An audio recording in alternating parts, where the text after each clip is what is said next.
सभी को नमस्कार। मैं कौशल कुमार, सहायक प्रशाखा पदाधिकारी, बिहार सचिवालय के ग्रामीण कार्य विभाग में कार्यरत हूं। और आज आप लोगों के सामने मैं बीपीएससी को मद्देनजर रखते हुए बिहार बजट 2024-25 का टॉपिक लेके आया हूं। सबसे पहले तो आप ये समझिए कि बजट और इकोनॉमिक सर्वे में क्या अंतर है। बजट और इकोनॉमिक सर्वे, याद रखिए, बजट जो है हमारे हर एक विभाग, हर एक छोटे छोटे स्कीम पर दिया हुआ एक आवंटन है सरकार के द्वारा, और ये एक प्राक्कलन राशि है। ये एस्टिमेटेड राशि नहीं है। ये जो है आपको किसी एक विशेष वित्तीय वर्ष में जो अभी चल रहा है उसमें कितना खर्च किया जाएगा उसकी एक अनुमानित राशि है। यानी कि बजट जो है वो एस्टिमेटेड राशि है, लेकिन इकोनॉमिक सर्वे वो पिछले वर्ष का होता है। अगर इकोनॉमिक सर्वे का बात करें तो हम लोग पढ़ेंगे 2023-24 का इकोनॉमिक सर्वे, एक साल पीछे का, क्योंकि वो हम लोग सर्वे करके डाटा निकालते हैं। लेकिन बजट में जो है वो एस्टिमेटेड डाटा है। हो सकता है कि बजट में जो पैसा हम लोग आवंटन किए हैं उसमें से कुछ पैसा बच जाए, या ये भी हो सकता है बजट में जो पैसा आवंटन किए हैं कुछ पैसा घट जाए। ठीक है, तो बजट जो है एक एस्टिमेटेड राशि है और इकोनॉमिक सर्वे कितना वास्तविक खर्च हुआ या कितना एक्चुअल लगा वो है। चलिए आते हैं बजट पे। इकोनॉमिक सर्वे इसके बाद का टॉपिक पढ़ेंगे हम लोग, पहले बजट पढ़ेंगे आज। चलिए बजट देखते हैं। ये जो बजट है ये 17वां बजट है। ये बजट है 17वां, इसको आपको दिमाग में रखना है। अगला बजट पेश कब हुआ? 13 फरवरी 2024। इकोनॉमिक सर्वे आपको, आर्थिक सर्वेक्षण 12 फरवरी 2024 को पेश हुआ। वही बजट 13 फरवरी को पेश हुआ है, एक दिन बाद। पेशकर्ता कौन है? उप मुख्यमंत्री सह वित्त मंत्री। हमारे वित्त मंत्री जो है बिहार के सम्राट चौधरी, और उप मुख्यमंत्री वही है, उन्होंने पेश किया है। अगला 2024-25 के बजट का कुल आकार 2,78,725 करोड़। इसे आप ऐसे भी याद रख सकते हैं 2.78 करोड़। ये बजट का टोटल आकार है बिहार का। और यही पिछले साल का बात करें 2023-24 का, तो 2,61,885 करोड़। और ये जो 2,78,000 जो इस साल का बजट है 2024-25 का, ये राज्य के इतिहास का सबसे बड़ा बजट है। हर साल बजट सबसे बड़ा ही हो जाता है। पिछले साल से हर बार ज्यादा ही बजट का ये अनुमान रखता है। पिछले साल भी हर इतिहास का सबसे बड़ा था, इस साल भी सबसे बड़ा हो गया। ठीक है, अब देखते हैं पिछले वर्ष के बजट से कितना ज्यादा है। तो 16,840 करोड़। अगर इससे इसको माइनस करेंगे तो 16,840 करोड़ आएगा, जो कि परसेंटेज में निकालेंगे तो 6.4%। 6.4% अधिक है। पिछले वर्ष की तुलना में इस वर्ष का बजट 6.4% अधिक है। इसको आपको याद रख लेना है। अगला राजस्व व्यय और पूंजीगत व्यय। इसे तो हम लोग यहाँ भी पढ़ते, राजस्व व्यय और पूंजीगत व्यय, लेकिन चूंकि ये क्वेश्चन बहुत बार पूछता है तो रिपीट कर लेंगे बाद में दोबारा। राजस्व व्यय और पूंजीगत व्यय। राजस्व व्यय का बात करेंगे तो 2,25,677 करोड़, जो कि कुल बजट का 80.87%, 80.97%। देखिए, लगभग 81% है, और ये लगभग 19% है। राजस्व व्यय हमेशा पूंजीगत व्यय से ज्यादा होता है। आगे आते हैं, 2,25,677 करोड़। 2,25,677 करोड़, इसका बात करें तो 53,048 करोड़। 53,048 करोड़ पूंजीगत व्यय। पूंजीगत व्यय उसको बोलते हैं कि हम लोग कैपिटल इन्वेस्टमेंट करते हैं, कैपिटल एक्सपेंडिचर, यानी कि हम लोग कोई चीज बनाए। जैसे कि इंडिया में आपका बना था वो क्या बोलते हैं, स्टैच्यू ऑफ यूनिटी, तो उस पे जो इन्वेस्टमेंट हुआ वो पूंजीगत व्यय है। ठीक है, बाद में उससे सरकार को रिवेन्यू प्राप्त होगा। पूंजीगत व्यय है, पहले तो इसमें खर्चा करेंगे सरकार, ठीक है, लेकिन बाद में वो हमारी पूंजी बन के आएगी, बाद में वो हमें पैसा देगी। पूंजीगत व्यय, पूंजीगत व्यय हार्मफुल नहीं होता है, वो फायदा होता है। राजस्व व्यय से हमको घाटा है। राजस्व व्यय जितना कम हो उतना बढ़िया है। आगे, सबसे अधिक व्यय किस विभाग पर किया गया? सबसे अधिक व्यय जो है इस बार शिक्षा विभाग पर किया गया। 5,26,000, 52,639 करोड़। 52,639 करोड़। 52,639 करोड़। और ये परसेंटेज का बात करें तो बजट का 18.89%। 18.89%। दूसरा जो है वो स्वास्थ्य विभाग पर 14,932 करोड़। 14,932 करोड़, 5.36%। तीसरा जो है ग्रामीण विकास, 14,296। 14,296, 5.13%। यही है बजट का आवंटन। तीन, यही तीन शीर्ष विभाग है जिस पर सबसे ज्यादा खर्च किया गया। आगे बिहार का विकास दर बात करें। बिहार का विकास दर इस बार कितना रहा? 10.64%। देश में सर्वोच्च है ये, देश में सर्वोच्च, इतना किसी का भी नहीं है। और सेकंड नंबर पर बात करें तो असम का है 10.2% विकास दर, और थर्ड नंबर पर दिल्ली का है 9.22%। इसमें ये विकास में भी बिहार में विकास होने की बहुत संभावना है, इसीलिए ये देश में सर्वोच्च है। दिल्ली का विकास दर 9.2% थर्ड नंबर पर आता है। भारत की विकास दर अनुमानित है 7.3%। भारत की विकास दर अनुमानित है 7.3%। आगे आते हैं, वित्त वर्ष 2024-25 के लिए बिहार का जीएसडीपी यानी कि सकल राज्य घरेलू उत्पाद, ग्रॉस स्टेट डोमेस्टिक प्रोडक्ट, जो मौजूदा कीमतों पर है 9,76,514 करोड़, 9,76,514 करोड़, जो कि पिछले वर्ष की तुलना में 13.5% की वृद्धि हुई है, 13.5% की वृद्धि हुई है। अब देखिए कुल प्राप्ति और कुल व्यय हम लोग देख लेते हैं। कुल प्राप्ति जो है बिहार का 2,78,925 करोड़, और कुल व्यय है 2,78,725 करोड़। यहाँ पर 2,78,000 कॉमन है, 925 यहाँ 725, ज्यादा अंतर नहीं है। ठीक, इसको दो पार्ट में डिवाइड किया गया है, राजस्व प्राप्ति और पूंजीगत प्राप्ति, यानी कि जो हम लोग कैपिटल बना दिए हैं उससे जो प्राप्ति होगा वो पूंजीगत प्राप्ति। राजस्व प्राप्ति में देखते हैं कितना है, 2,26,798, और पूंजीगत प्राप्ति 52,127, ज्यादा अंतर नहीं है इसमें। राजस्व व्यय 2,25,676 करोड़, और ये 53,048 करोड़, ये हम लोग पहले भी पढ़ चुके हैं, लगभग 81%, और ये लगभग 19%। आगे, राज्य को केंद्र सरकार से केंद्रीय करों में हिस्से के रूप में कितना मिलता है? ये जो राजस्व प्राप्ति है इसमें एक पार्ट ये है कि राज्य को केंद्र सरकार से केंद्रीय करों के रूप में हिस्सों के रूप में मिलता है 1,13,011.92 करोड़। इसको भी आपको याद रखना है, यानी कि 113,011।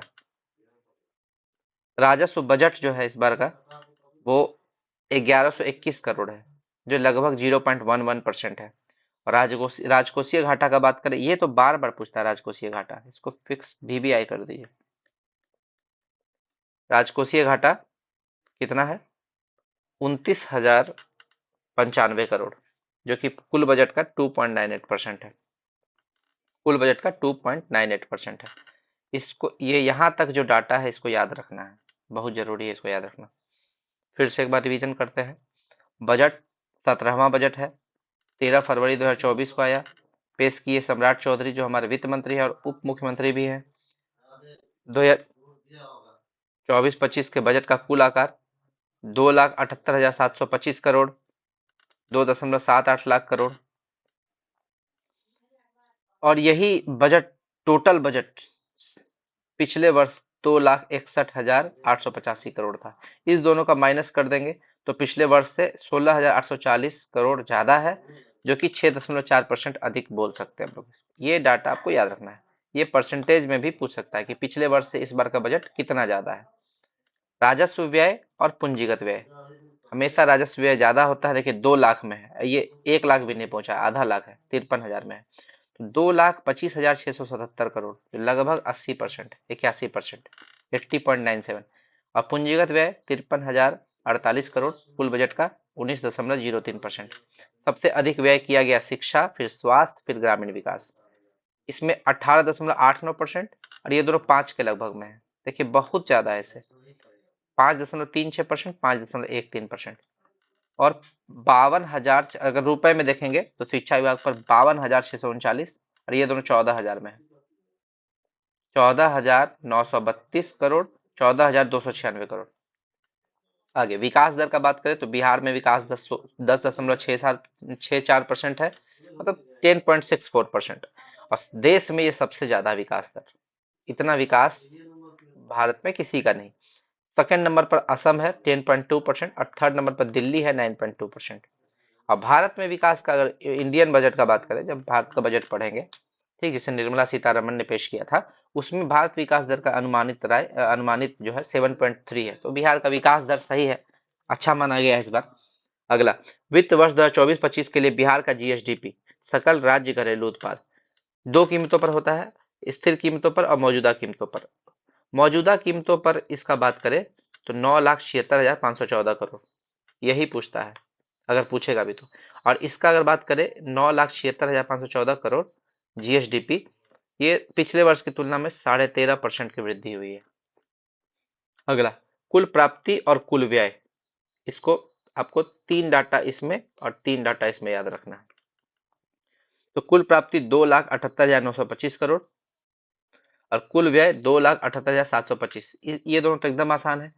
ये 2,78,925, वहां पे 2,78,725, देखिए यहाँ 925, यहाँ 725, यही अंतर, बाकी कुछ अंतर नहीं। लास्ट में भी 0.72 सेम है।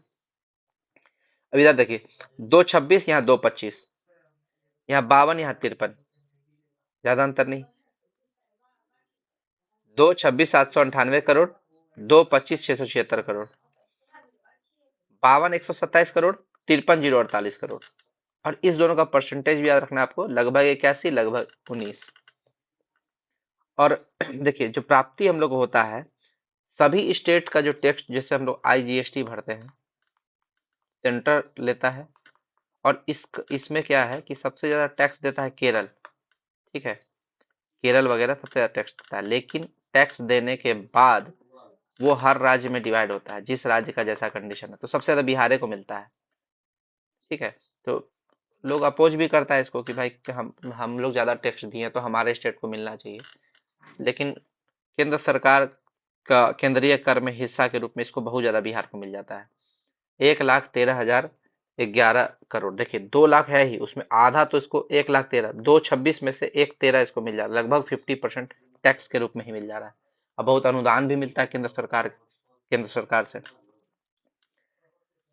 राजस्व बजट का बात करें तो 1,121 करोड़, जो कि लगभग 0.11% है, इसको भी याद रखना है। और राजकोषीय घाटा, ये तो बहुत इंपॉर्टेंट है, बार बार पूछा हुआ क्वेश्चन, 29,095, 2,90,95, इसको ऐसे याद रखिएगा, 2,90,95, 2,90,95, 2,90,95, लगभग 2.98% है, 2.98%। अब आते हैं अति महत्वपूर्ण तथ्य। कुछ तथ्य जो है वो बहुत महत्वपूर्ण हो जाता है, जैसे 7 निश्चय योजना पार्ट 2, इसके लिए सरकार कितना आवंटित राशि किया? 50-40, पिछले बार 5,000 करोड़ था, इस बार 50-40, 5,040, 40 करोड़ बढ़ा दिया है। बिहार स्टूडेंट क्रेडिट कार्ड योजना 700 crore, Bihar student credit card योजना 700 करोड़, इसको याद रखना है कि ये 700 करोड़ इस पे खर्च हुआ है। मुख्यमंत्री निश्चय स्वयं सहायता भत्ता योजना 200 करोड़, मुख्यमंत्री निश्चय स्वयं सहायता भत्ता योजना 200 करोड़। कुशल युवा कार्यक्रम 363 करोड़, कुशल युवा कार्यक्रम 363 करोड़। हर घर नल का जल 1295 करोड़, हर घर नल का जल 1295 करोड़। समग्र शिक्षा अभियान, अब शिक्षा है तो थोड़ा ज्यादा होगा, 14,596 करोड़, 14,596 करोड़। मुख्यमंत्री महिला उद्यमी योजना 250 करोड़, महिला उद्यमी योजना 250 करोड़। प्रधानमंत्री आवास योजना शहरी, दो तरह का होता है प्रधानमंत्री आवास योजना, शहरी और ग्रामीण। तो शहरी में 2,103 crore, 2,103 crore. Smart city mission 640 crore, smart city mission 640 crore. 100% smarter meter, अभी बिहार सबसे ज्यादा स्मार्ट मीटर लगाने में नंबर 1 पर है इंडिया में। तो 100% स्मार्ट मीटर लगा देगा पूरे बिहार में, उसका टारगेट रखा है 2025 तक, 2025 तक ये लक्ष्य रखा है कि 100% स्मार्ट मीटर लगा देंगे। नवीकरणीय ऊर्जा, यानी कि ऐसा ऊर्जा जिसको रिन्यूएबल किया जा सके, यानी कि जैसे कि सौर ऊर्जा हो गया, विंड एनर्जी, आपका टाइडल एनर्जी, ये सब होता है नवीकरणीय ऊर्जा का एग्जाम्पल। तो इस एनर्जी से 35% बिजली उत्पादन का लक्ष्य रखा है बिहार। 35% बिजली बोला कि हम लोग रिन्यूएबल एनर्जी का यूज करके बिहार में 35% बिजली का उत्पादन करेंगे। और एक और चीज में याद रखना है कि राज्य के हरित आवरण को 17% करने का लक्ष्य। पिछले साल जो डाटा आया था उसमें हरित आवरण 15% था, बिहार का हरित आवरण 15% था, उसको इस साल टारगेट किया कि 2% बढ़ाकर और 17% करेंगे। भाई पेड़ वेड़ लगाना होगा। आगे आते हैं प्रधानमंत्री ग्राम सड़क योजना। प्रधानमंत्री ग्राम सड़क योजना में 2,071 करोड़ का ये लक्ष्य रखा है, 2,071 करोड़, 2,071 करोड़ इसमें खर्च होगा। ग्राम सड़क योजना। देखिए 2103 करोड़ था प्रधानमंत्री आवास योजना शहरी पर। डाटा इसको याद रखना, यही पूछ देता है। अब दो आपका योजना है, मेडल लाओ नौकरी पाओ और एक स्वच्छांगनी परियोजना। इस दोनों को समझते हैं, अलग अलग है ये दोनों। पहला मेडल लाओ नौकरी पाओ, ये बोलता है कि इस योजना के तहत खेल में उत्कृष्ट प्रदर्शन के साथ साथ देश में बिहार का नाम रोशन करने वाले 71 खिलाड़ियों को नियुक्ति पत्र दिया गया, ज्वाइनिंग लेटर दिया गया। यानी कि आप अगर देश का किसी भी पद है, या मान लीजिए नेशनल गेम्स है, या आपका कॉमनवेल्थ गेम है, या आपका ओलंपिक है, या किसी भी तरह का गेम में आप अगर मेडल लाते हैं और बिहार का और देश का नाम रोशन करते हैं, तो आपको बिहार में डायरेक्ट आपको नौकरी दिया जाएगा। 71 खिलाड़ियों को दिया गया है, याद रखिए, ये भी आपका करंट अफेयर्स हो जाता है। 71 खिलाड़ियों को दिया गया है। स्वच्छांगिनी परियोजना क्या है? महिला सशक्तिकरण के अंतर्गत नगर निगम पटना में इसको लागू किया गया है। स्लम में रह रही महिलाओं के उद्यमिता को बढ़ावा देने के लिए इस परियोजना का शुभारंभ किया गया है। उद्देश्य है इन महिलाओं को उद्योग से जोड़कर रोजगार का अवसर प्रदान करना। स्वच्छांगिनी योजना जो स्लम में रह रहे हैं पटना में, उन महिलाओं को बढ़ावा देने के लिए इसका टारगेट है। वित्तीय वर्ष 2024-25 में जीविका दीदी की रसोई कितना खोलना है? 50 खोलने का टारगेट है। 50 जीविका दीदी की रसोई खोलने का टारगेट है। श्री राम जानकी चिकित्सा महाविद्यालय एवं अस्पताल, श्री राम जानकी चिकित्सा महाविद्यालय एवं अस्पताल, ये समस्तीपुर में खोला गया है। कहाँ पर? सराय रंजन समस्तीपुर में खोला गया है। और इसमें 551 करोड़ खर्च होगा। 500 बेड वाला अस्पताल है ये। इसमें टोटल 500 बेड है और 551 करोड़ का लागत है, ये भी आपको याद रखना है। अगला, पटना के बिहटा में स्थित सिकंदरपुर औद्योगिक क्षेत्र। ये भी आपसे पूछ सकता है सिकंदरपुर औद्योगिक क्षेत्र है कहाँ? ये बिहटा में है। ठीक, इसमें प्लग एंड प्ले शेड का उद्घाटन किया गया है, तो ये भी इंपॉर्टेंट हो जाता है। प्लग एंड प्ले शेड का उद्घाटन कहाँ किया गया? सिकंदरपुर औद्योगिक क्षेत्र, और ये है पटना का बिहटा में। अगला, सेंटर ऑफ एक्सीलेंस बनाया गया है पान के विकास के लिए। पान बिहार में काफी अच्छा माना जा रहा है, और पान के विकास के लिए विद्धुपुर वैशाली में सेंटर ऑफ एक्सीलेंस स्थापित किया गया है। अगला, बीज के क्षेत्र में बिहार को आत्मनिर्भर बनाने के लिए, यानी कि कहीं से हम लोग को बीज नहीं मंगाना पड़े, बिहार ही आत्मनिर्भर हो जाए। बीज के क्षेत्र में बिहार को आत्मनिर्भर बनाने के लिए 102 करोड़ की लागत से 100 सीड हब विकसित किए गए हैं। कितना सीड हब विकसित किए? 100 सीड। तो जो भी इंपॉर्टेंट है उसको मैंने येलो कलर से हाईलाइट कर दिया है। तो यही था हमारा बजट का वीडियो। इसको आप 2-3 बार देखिए और याद करने का कोशिश कीजिए, इसी से आपको क्वेश्चन पूछेगा बिहार में। तो चलिए, आपको अगर मेरा वीडियो अच्छा लगा हो तो मेरे चैनल को लाइक शेयर और सब्सक्राइब जरूर कीजिएगा, और ज़्यादा से ज़्यादा लोगों को ये वीडियो जरूर भेजिएगा।